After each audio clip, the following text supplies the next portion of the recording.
All right, so we have Bruce Gagnon here, and if you're a first timer, please subscribe.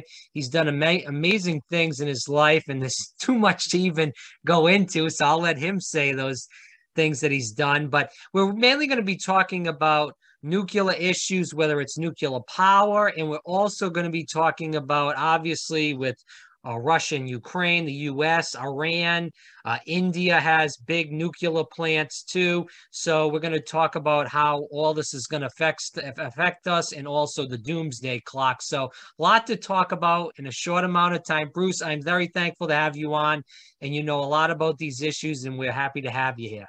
Thank you.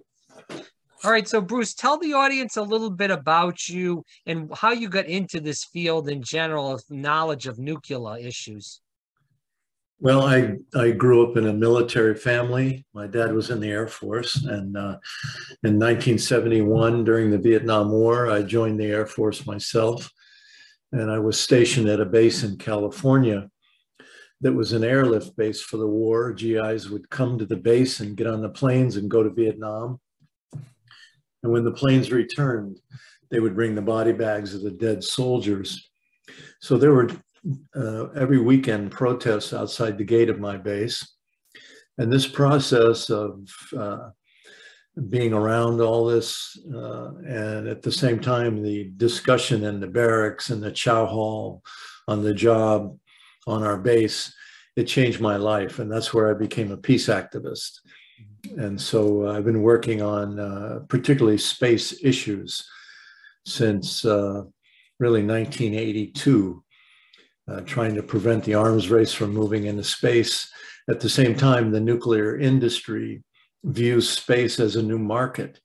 They want to have nuclear powered mining colonies on the moon and Mars and other planetary bodies. They want to have a nuclear rocket with nuclear engines to go to Mars. They say it would cut in half the amount of time it takes to get there. In 1997, NASA launched a mission called Cassini, a deep space mission.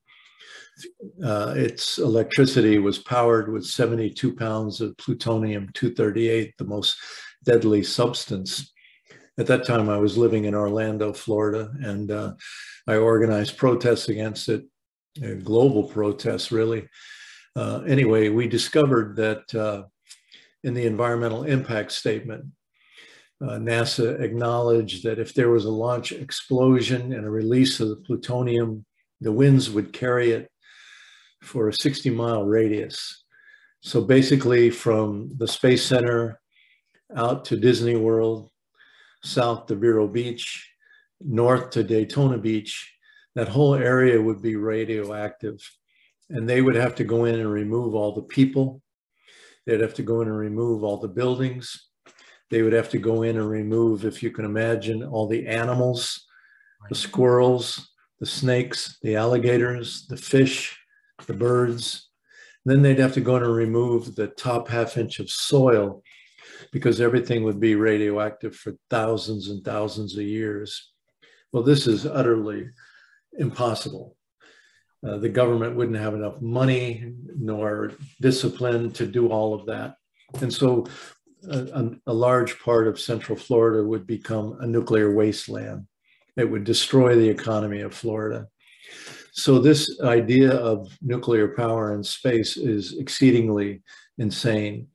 At the same time, we learned that right before the launch, a newspaper in New Mexico printed a story about Los Alamos Labs, where they fabricated the plutonium generators for that 1997 Cassini space mission. And they said in the lab, they had 244 cases of worker contamination as they were fabricating those plutonium generators. And we know from a long sordid history of the Department of Energy nuclear laboratories that they contaminate water, contaminate air in their local communities, as well as workers. So even before you theoretically launch, even before you theoretically have a nuclear accident during launch or right after launch, you're already having a tragic situation at the laboratories where this stuff is produced So the idea of putting nukes in space is just outlandish. And now they're talking about this nuclear rocket that I mentioned for Mars. They say they can't test it, the engines, on the Earth because environmental laws would not allow it. It's too dangerous. So what they're going to do is put it in what they call lower Earth orbit, just over our heads, and test this nuclear rocket right over our heads. Well, can anyone imagine the dangers that could befall us? So anyway, this is an area that I've been working on for a long, long time. And we've created an organization called the Global Network Against Weapons and Nuclear Power in Space. I refer you to our website, which is spaceforpeace.org, spaceforpeace.org. So, Bruce, I want to get into this. So, as far as this nuclear weapon that's going, that you were just speaking about just being above the Earth that they're trying to test out, is that still being talked about? Is this going to happen for sure? What's going on with it? Well, I wouldn't call it a nuclear weapon. It's called the nuclear rocket. Okay, rocket, okay. In order to get to Mars in half the time, it takes a year to get to Mars with a conventional rocket. Sure. And they say astronauts' bodies, because of space radiation, would be like jello. So they want to cut that trip in half. And so they think with nuclear reactors as engines on these rockets, they'd be able to get there quicker. But yeah, they're moving forward with this test. It's in the. Well, what is the purpose of all this? Well, the industry. It's the industry. The nuclear industry sits at all the meetings when they're discussing, okay, how are we going to get to Mars? How are we going to do this? How are we going to have a mining colony on the moon? What are we going to use for power? The nuclear industry has got themselves on the committees that make the decisions about all of this stuff. And so guess what? What do they decide? They decide, oh, well, let's go nuclear. That's the only way to go. And so it's industry corruption has taken control of the process of decision making. And you know, they haven't had a lot of luck with their nuclear industry on the Earth. For obvious reasons: contamination, Fukushima, Chernobyl, 3 Mile Island, accidents. People don't want it. And the big problem is nuclear waste. What do you do with it that stays radioactive for thousands of years?